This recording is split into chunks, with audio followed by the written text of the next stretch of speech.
This aircraft is the most advanced of its breed. Built around a first look, first shot, first kill ethos, it is all set to become the air-dominant stealth fighter of the 21st century. The Raptor is a killing machine, just like the name implies. As deadly as it looks, it's even more deadly when it gets out there and does its job. Deadly and undetectable at long range, this breathtaking fifth-generation fighter blends unmatched dogfighting with precision strike ground attack capabilities.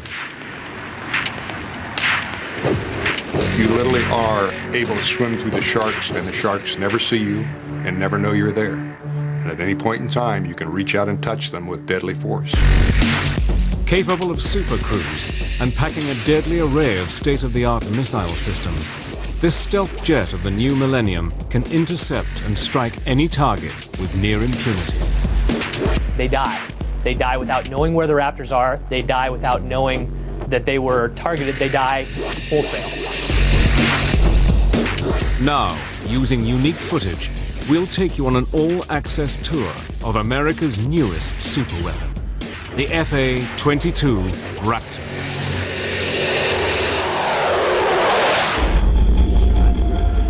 (1981). In his first press conference as chief executive of the United States, Ronald Wilson Reagan offered a deal to the Soviet leader Leonid Brezhnev. If Soviet SS-20 missiles aimed at Western Europe were removed, America would not deploy its Pershing II cruise missiles to counter the threat. Throughout the 1960s and 70s, the Soviets developed different missiles to attack in different altitude bands. You couldn't fly under the missile threat. You couldn't fly over the missile threat. You had to deal with the missile threat. One way to do that is to make suppression of enemy air defense, that is, destroying the missile sites and the radars, the most important mission for the Air Force. By the 1970s, air superiority had re-emerged as a top priority, and the US Air Force committed to building its first pure air superiority fighter, an aircraft that would eventually become the F-15 Eagle.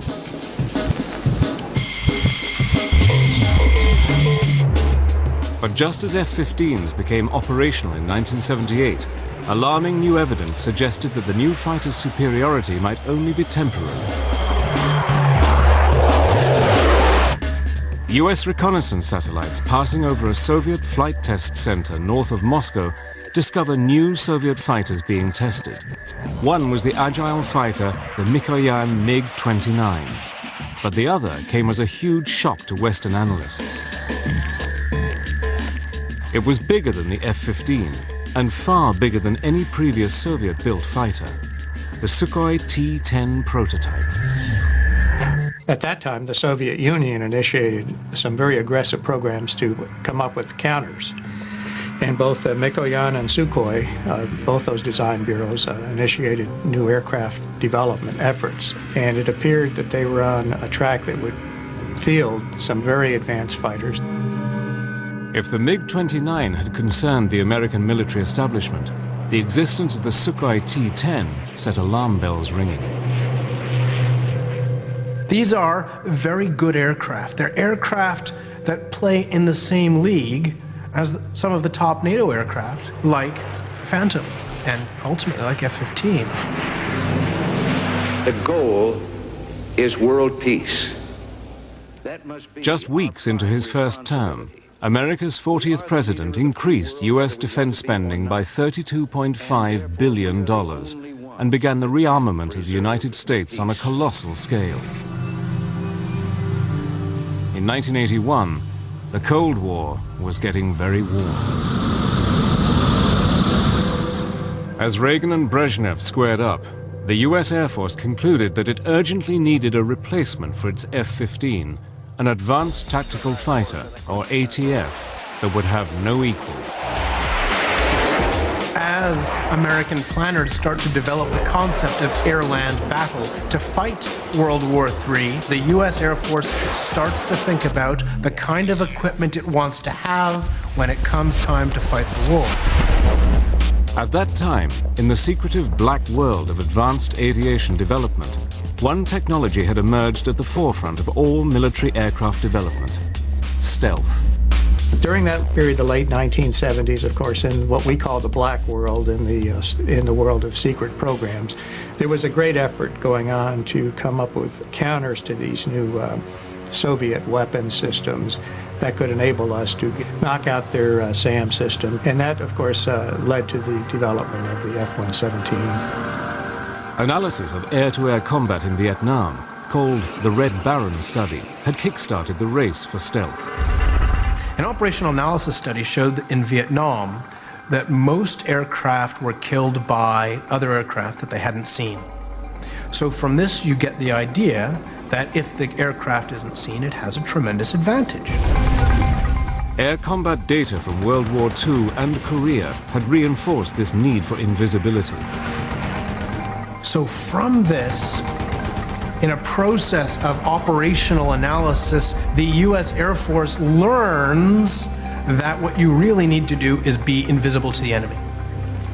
And that means that an aircraft is designed to be as near as possible invisible to an enemy fighter aircraft. Its geometry is designed to give it a very low profile, that is to make it very invisible to an oncoming fighter aircraft using high-frequency fighter aircraft radar. The principle of stealth technology is to literally make an aeroplane invisible to the enemy. An aircraft's shape must reflect incoming radio waves away from the enemy radar, rather than towards it. To further increase low observable characteristics, an aeroplane is then covered in materials that absorb radar signals, further reducing its visibility on a radar screen. Stealth doesn't mean invisible. It just means less visible. Operational analysis shows that if you apply certain computer models to air-to-air combat, the more stealthy aircraft, the one that's harder to see, is likelier to win.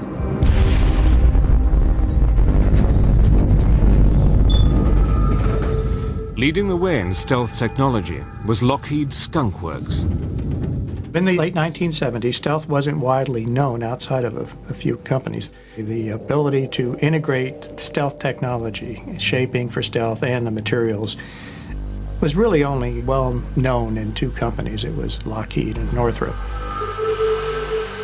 In 1977, amid unprecedented security, Lockheed had flown a prototype of the world's first stealth fighter. And by the 1980s, during Operation Just Cause, its F-117 had helped to destroy General Noriega's regime in Panama.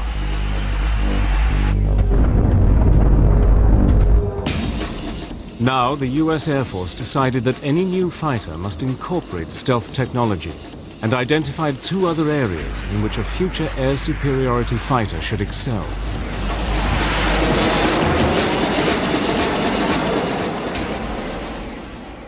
Well, at that stage of the game, it was clear that the Air Force wanted a stealthy fighter.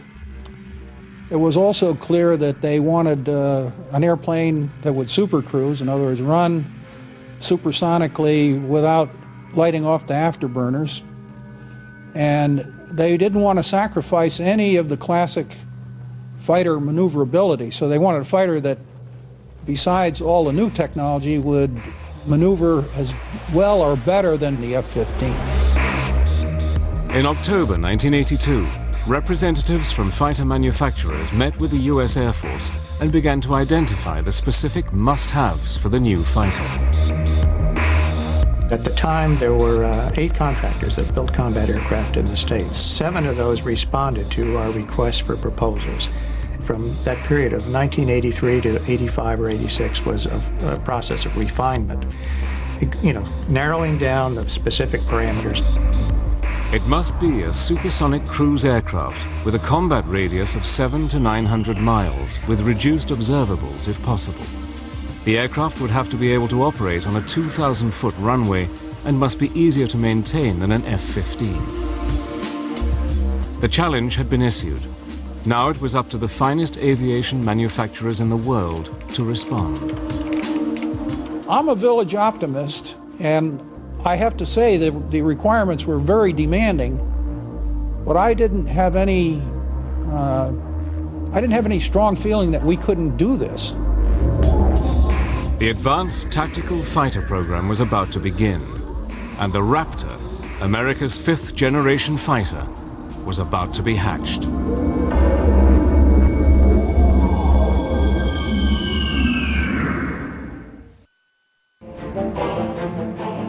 By 1983, US-Soviet relations had reached a new low. Following Leonid Brezhnev's death, the Politburo, now controlled by ex-KGB boss Yuri Andropov, had been labeled by Reagan as the focus of evil in the modern world. Continuing his policy of rearmament, Reagan announced plans for the Strategic Defense Initiative, better known as Star Wars, and Moscow reacted furiously. Попытки Вашингтона оправдать эти наращивания, которые американцы якобы должны наверстывать, это и мыслители. That August, when Korean Airlines Flight 007 on its way to Seoul from New York strayed several hundred miles off course into Soviet airspace, Russia acted. A fighter was sent up, and the civilian airliner with 269 people on board was shot down.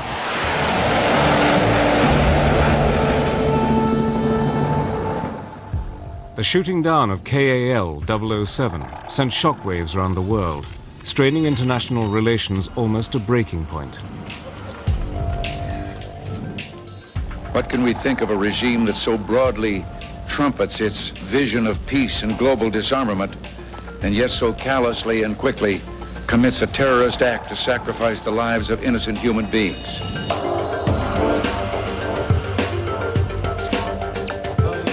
Reagan's reaction to the crisis strengthened US conviction that stealth would now be the prime requirement for America's new fighter.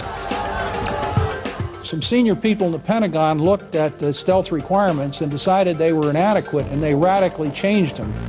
So stealth became a really major, dominant requirement in the program. In this politically charged climate, the US Air Force created its Advanced Tactical Fighter, or ATF, System Program Office. Based at Wright-Patterson Air Force Base in Ohio, Colonel Albert C. Picarillo is placed in charge of the division. One of the things we really wanted was the ability to leverage stealth in a high-performance fighter. And we also wanted this high-performance fighter to still be capable of good close-in, within visual range maneuvering capability. In fact, we wanted more than just existing capability in some areas. The manufacturers are invited to submit concepts for an aircraft with an operational radius of 800 miles, enough to allow it to operate over the entire central region of Europe from bases in central England. It should have low observable characteristics and be able to cruise at Mach 1.5 for an astonishing 600 miles. We weren't building an airplane for the 1990s, although that was what we were trying to do. We were really building a fighter for the 21st century that could take on all of the advanced threats that the Soviet Union was likely to throw at us. All of the teams would have their work cut out for them, but importantly, the military added another complicating factor. At the end of the concept demonstration phase, the decision was made by the Air Force to launch a demonstration validation phase of the program that would involve building 2 flight demonstrators, YF-type airplanes, that would then be evaluated. They didn't have to have full armament, they didn't have to have avionics, they didn't have to have stealth coatings, but essentially they were going to go out and show us what you can do. But building prototype aircraft is expensive, and no one manufacturer could afford it on their own. They all know that they must invest so much money in developing that if they don't get the contract, they're going to be so out of pocket, it's going to hurt the company badly. We in Lockheed made a policy decision at the CEO level that we would seek teaming. So the bottom line is we ended up deciding that we would team with Boeing and General Dynamics Fort Worth. Each manufacturer would submit a design for the Demonstration Valuation, or DEMVAL, competition, but had agreed that the winning company would be the prime contractor and its partners subcontracted to produce major components. Everybody's investment will be at least partly repaid because everybody gets a piece of the action. 7 designs for the Air Force competition were submitted for final evaluation.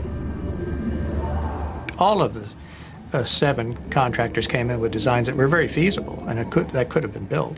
The question was, which were the best, and then how did we determine that they really were good enough? 2 manufacturers with strong experience in stealth technology, Northrop with its B-2 and Lockheed with its F117, lead the way. Northrop's Advanced Tactical Fighter, or ATF design, was for an alien-looking aircraft with diamond planform wings and huge V-tails. It was a design that stressed speed and stealth. Northrop came in with an airplane that really, from the very beginning, looked just like the YF-23 that eventually was built and flown. Lockheed's entry echoed that of the F-117. Its vectored thrust, arrowhead shape, trapezoidal wings, and 4 tails ensured that the aircraft would be maneuverable. The fact was that Lockheed and Northrop had significant advantages in the fact that they had built stealth aircraft and flown them. There's a big credibility factor there. On October the 31st, 1986, both Lockheed and Northrop's ATF designs were declared the winners of the competition. Under the terms of the DEMVAL competition, each team would build 2 aircraft. At the end of the process, one of 2 designs would become America's new advanced tactical fighter. Costing billions of dollars, the new fighter would make a technological leap into the 21st century. Just 9 months after being selected to build 2 demonstration valuation fighters for the US Air Force, Lockheed shocked everyone and scrapped its original design. In July of '87, we looked at our design at that time, and we looked at what we thought it would weigh and how it would perform. And with no input from the Air Force, we decided to start over. So between July 13th of '87 and mid-October that year, basically that's where the F-22 came into the world. In a hectic 3-month process, with help from its partners, Lockheed produced a completely different configuration, with a clipped delta wing. We changed to clipped diamond wings, which gave us almost the same aerodynamic performance, but a lot lower structural weight. We did the same thing with the trapezoidal horizontal tails, and the same thing with the verticals.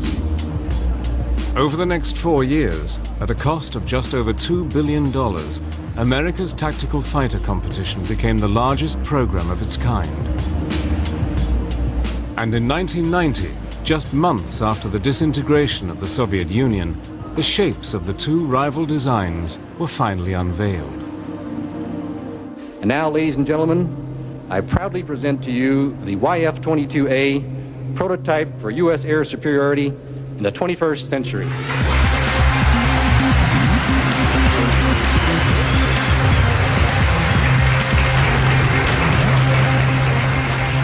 On behalf of the entire team, I am honored to present the YF-23.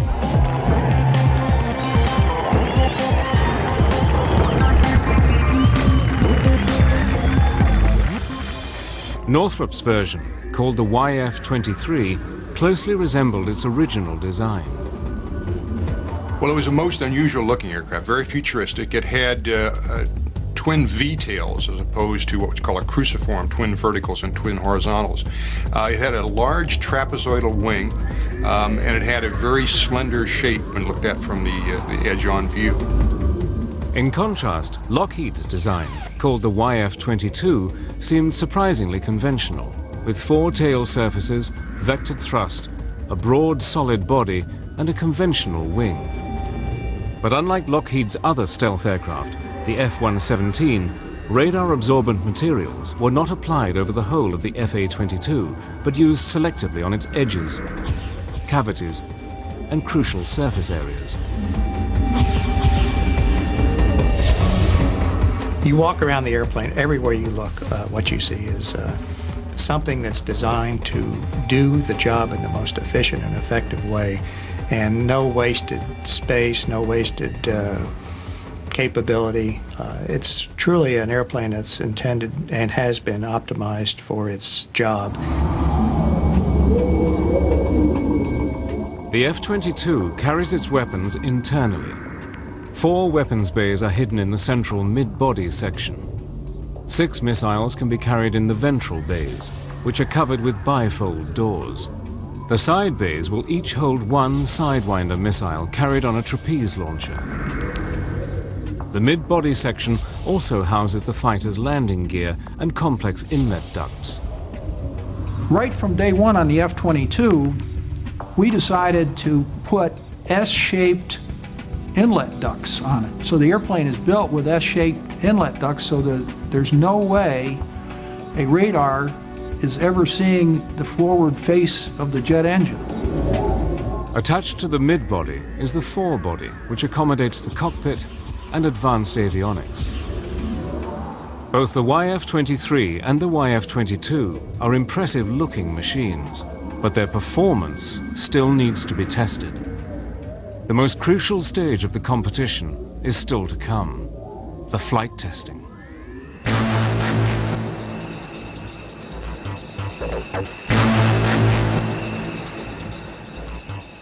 Northrop was first in the air.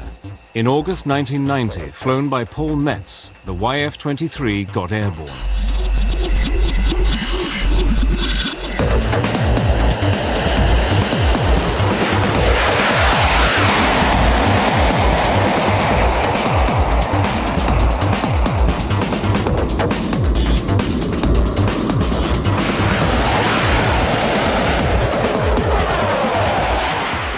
The test was a huge success.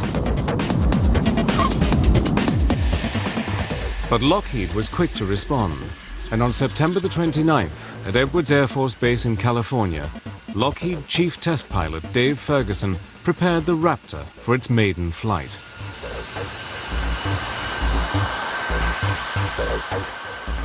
I pulled on the runway and looked down the runway. It was just a feeling of really relief and that we're going to do it. And I ran the airplane up to 80% military power. And the acceleration was just amazing. I mean, it was like an F-15 in full afterburning.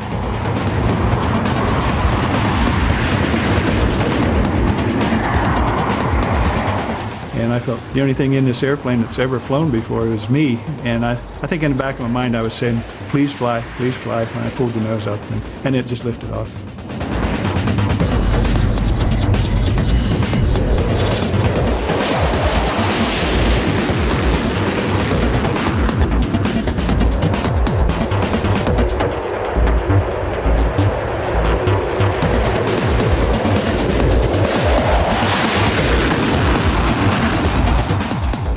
I was fully aware we had a wonderful flying airplane, and the handling qualities in the takeoff and landing, or power approach as we call it, were just absolutely superb. When I landed and Sherm met me at the airplane, I said, hey boss, we really have a winner here. The way the F-22 performed was no surprise to anybody who was involved in the program, not at all. I mean, my money has been on the F-22 from early 1985, and it'll be there till I'm gone. Over the next 3 months, the Raptor underwent a whole series of tests. The Air Force required both teams to give them performance projections, and then they were going to actually compare that with what the airplanes actually did in flight, subsonic, supersonic, at different altitudes, and so forth. The winner of this stage would earn a contract for 650 aircraft. The decision would hinge not just on what the contractors promised, but on the Air Force's confidence in their ability to deliver. We expected to get a lot of flying done in the 90 days. We actually got 72 flights out of 2 airplanes in 90 days. And that is about as good as you can do. During flight testing, the Raptor had beaten Northrop's YF-23 in a number of crucial performance areas. We focused on the supersonic testing, including supercruising, and we did something that Northrop didn't do, and that is we did launch a couple of missiles. We launched a Sidewinder out of the internal side bay on our prototype airplanes, and we launched an AMRAAM long-range air-to-air missile out of the internal weapon bays. The YF-22 had clearly shown that in every category it was far superior to any existing fighter. The Air Force was very impressed by what Lockheed had done. Their flight test program was very aggressive. They flew hard and fast. They flew many more hours and sorties than Northrop did. And all of that gave the Air Force confidence that they knew what they were doing, high confidence, and they could build a superior airplane.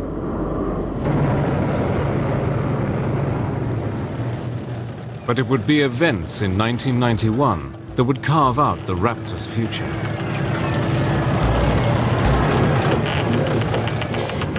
"22 minutes after midnight on January the 17th, 1991, Lockheed's stealth F-117 spearheaded US strikes against Saddam Hussein's regime.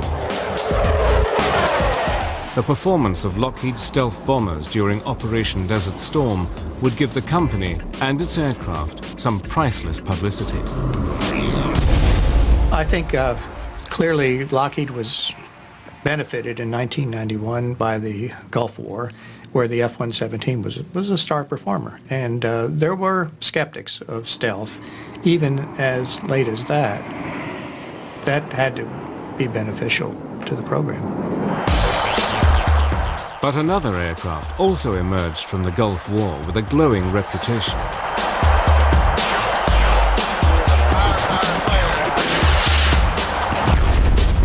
The F-15, the aircraft destined to be replaced by the ATF, had emphatically confirmed its status as the foremost air superiority fighter in the world. Now it appeared that the need for an advanced stealthy fighter, the F-22, might be totally unfounded. See, it's not like the F-15 wasn't any good. It's a good aircraft. It's still a good aircraft. It will be a good aircraft for years to come. You could even just tool up the factory and keep building new F-15s. Why not? Hey, I'm going to bring him up now. But not everyone agrees. The big weakness in their argument is they are making a statement about world conditions today and what the threats are today. The real issue is what capability you want for 2025 or 2030. The people who say you don't need this, they think the world is not going to change in the next 20 years. And that is a hell of an assertion. By April 1991, bogged down by the F-15 debate, the US Air Force prepares to announce the winner of the Advanced Tactical Fighter contract. But would the Raptor emerge from the controversy unscathed?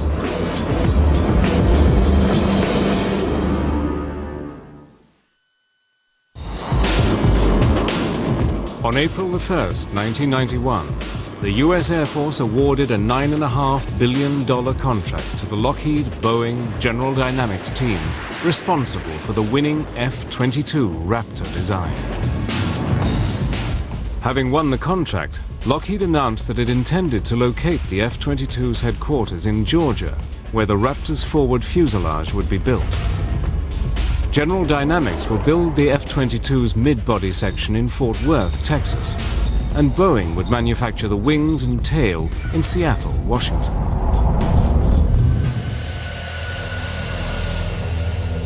But just 8 months after the contract was awarded, the program hit its first major snag. We lost one of the YF-22s. Fortunately, the test pilot, who's a good friend of mine then and now, walked away unharmed. During preliminary testing, the unthinkable happened. a YF-22 flown by Tom Morgenfeld crashed just after takeoff. As this unique footage shows, the aircraft's thrust vectoring system forces it to belly land on the runway. A key element of the Raptor's design, thrust vectoring uses movable exhaust nozzles to alter the angle of thrust from the two Pratt Whitney engines. As the Raptor makes its low-level flyby, Tom Morgenfeld keeps the stick forward to keep the nose down. But as the landing gear is retracted, the thrust vectoring engages and pushes the aircraft towards the tarmac. As the pilot struggles to correct this change in direction, the Raptor seesaws.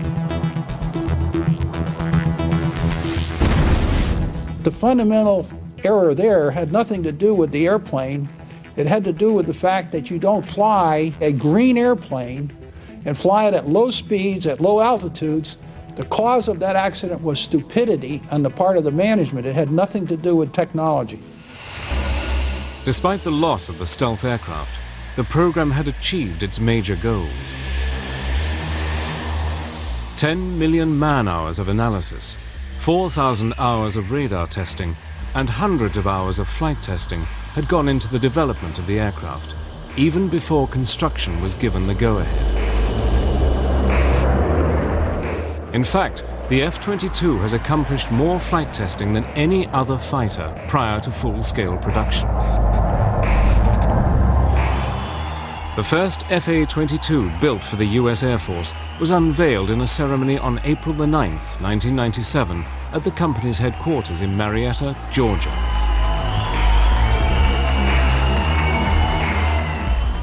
Now, Air Force pilots would get the opportunity to check out the new aircraft for themselves.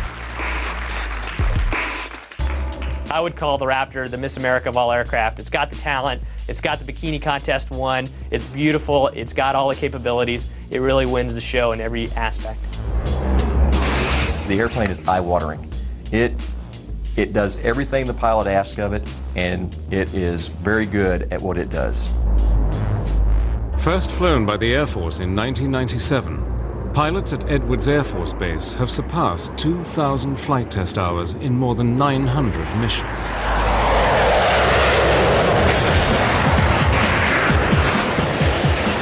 The first time I went out, one FA-22, me, against 4 F-16s. And they told me what they were going to do. They were going to do everything possible to defeat my systems. And I watched exactly what they did the entire time and shot them off. It was almost too easy, and I was almost laughing in the cockpit.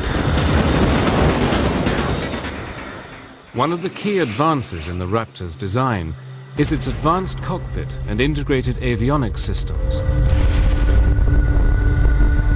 But I think really where the Raptor gets its amazing capability is the fusion of all of the different sensors on the aircraft. You have a tactical scope that combines the information of all the other sensors on the aircraft into one display for the pilot. So as a pilot, you don't have to sort through the radar or another sensor to see what's going on around you. Information is power, and the way this airplane displays information to you, it gives you knowledge of the battle space. It's all about seeing what's out there in front of you and being able to make decisions about what to engage, when to engage, and how to engage it. I'd say integrated avionics does two things for me. Number one, it makes me a lot safer. It gives me less chance to crash my jet. It also makes every pilot who flies this aircraft more deadly. Instead of having to do 6 or 8 steps to achieve a kill, you really only have to do one. The Raptor carries a formidable array of ordnance. All of the Raptor's weapons are housed inside the aircraft.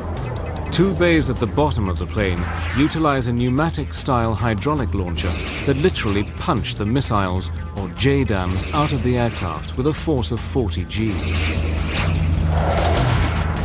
And 2 side bays house air-to-air missiles. Here, a trapeze launcher moves the missile outside the airframe very rapidly, a fraction of a second before the missile is fired. And to complement the Raptor's armament of 8 missiles, the fighter also has a gun. At one point in the evolution of the Advanced Tactical Fighter program, the US Air Force had raised the question of eliminating the gun to save weight. I think that the designers of the F-A-22 realized mistakes of the past, like the F-4 initially being designed without a gun, and realized that you should never say never about a threat that you're going to face or a situation you're going to find yourself in. And so the Raptor has designed itself a gun. Will anybody get close enough for us to use the gun? Well, hopefully not, probably not. By the late 90s, pilots in the Raptor program were convinced that their aircraft was made of the right stuff and would easily be able to outperform and destroy any other fighter in existence. It is the sum of the parts that makes the F-A-22 so capable. Probably most important in my eyes is the stealth. Having an aircraft that nobody can see is just a tremendous, tremendous advantage. The speed, the maneuverability, the precision, all those factors are incredible also. So when you put everything together, the Raptor is just incredible. But this belief was exclusively based on controlled flight and missile firing exercises. What the Raptor's pilots really needed was combat experience, and they were about to get it. Before the FA-22 Raptor enters operational service with the US Air Force in the autumn of 2005, it will have completed thousands of hours of vigorous combat testing. But since Desert Storm, critics of the F-22 program claim that the F-15 Eagle, destined to be replaced by the Raptor, already has the attributes necessary to remain the world's preeminent air superiority fighter well into the new millennium.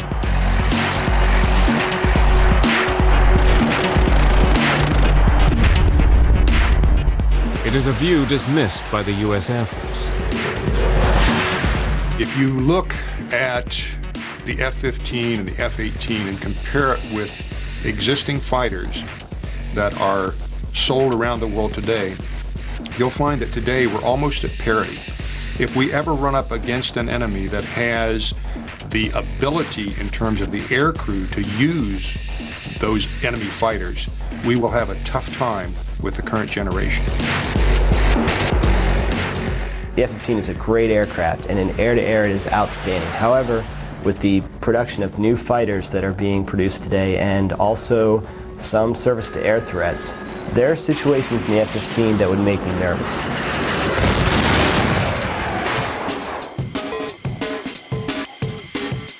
In March 2003, supporters of the F-15 got the opportunity to see whether or not the Eagle was still the best fighter in the sky.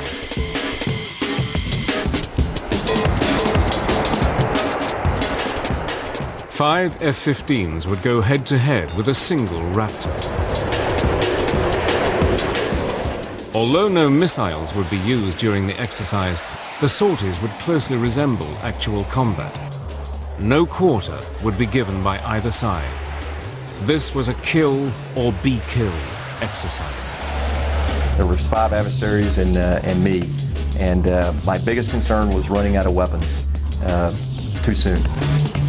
All 5 F-15s are flown by experienced F-22 pilots. One by one, the Raptor brings them down. I could never see them. I never knew that they were there, and I died. You got someone locked? Roll up. I could hear him on the radio calling his simulated missile shots, Fox 2, and knowing that this was getting really unnerving because I could also tell his range was closing rapidly on me. There, 17,000, splash, splash. I don't think anybody ever saw me the entire time that while we were out in the airspace. Bandit, bandit. Fox. Could not find him no matter what I did, and the next time was when he flew directly over the top of my airplane. I saw him visually. In 3, 2, 1, snap. I know firsthand from flying the Raptor against other aircraft and flying other aircraft against the Raptor that it's like clubbing baby seals. It's so easy. The first indication you have that an F-A-22 is out in your area of responsibility is when you are in your parachute heading down towards Earth and your jet is falling a little bit faster than you are. In combat testing with F-15s, the FA-22 Raptor has emphatically proven its doubters wrong. There have been times when the Raptor has gone up 2 versus 8 against F-15s, and it ends up being boring for the adversaries because no matter what they do, they die. Having flown the F-15 and now having flown the Raptor and seen combat, I would not want to be on the receiving end of what the FA-22 is capable of. We will take on anything, any combination of the latest aircraft that we can throw at ourselves, and we usually win. To date, 27 FA-22 Raptors have been delivered to the US Air Force and are in limited operation at Edwards, Nellis, and Tyndall Air Force bases. Many more will follow. The Air Force has agreed to a final production run of almost 300 aircraft. I think 300 FA-22s will tip the scales of any conflict in our favor. I think that any country who sees 300 FA-22s flying towards it has got to get a little nervous. Lockheed expects that a full production rate of 60 aircraft per year will have been achieved by the end of 2004.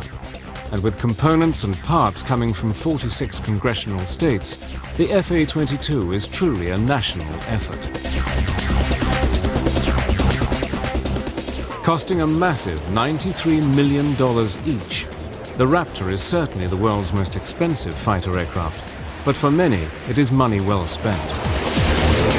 Yeah, this is something special. This was not like an F-15 on steroids or an F-16 on steroids. This was the real thing with a leap of technology that's orders of magnitude better than what we have now. The interesting thing about the F-22, though, is it is a fixed volume with an infinitely increasing ability in terms of its computer capabilities. If you think about the airplane, it has fixed holes in the sides of the fuselage where computers sit today. In the future, there will be more computer capacity that requires less power going in that same physical hole. So the FA-22, over the course of its life, will only become a more and more flexible and more potent machine as computer capacity increases. America's FA-22 Raptor was created out of the Cold War fear that Russian-made fighters would sweep aside the F-15. But the world has changed since the frigid days of the Cold War. The Soviet Union no longer exists, and the F-15 has more than earned the fear and respect it commands as the current frontline fighter for the US Air Force. But the Raptor, Lockheed's FA-22, looks all set to carry US Air Force doctrine well into the 21st century. I'd be terrified to go into the arena with something like that. I really would. I've been on the receiving end of it in testing and mentally translated myself to what if this was combat, and it is a unnerving and a disquieting feeling to fly in the same airspace with one of these airplanes. I would say that it's not fair to our enemies or even our own technology to fight against the Raptor, but the goal of war isn't fair, that we don't go into combat because we want a fair fight. We want to win as fast as possible with as little loss of life as possible. And the Raptor allows that to do that for generations to come. In today's changing world, there are few certainties. But the rule of the Raptor, America's air dominance fighter, over the skies, is one of them.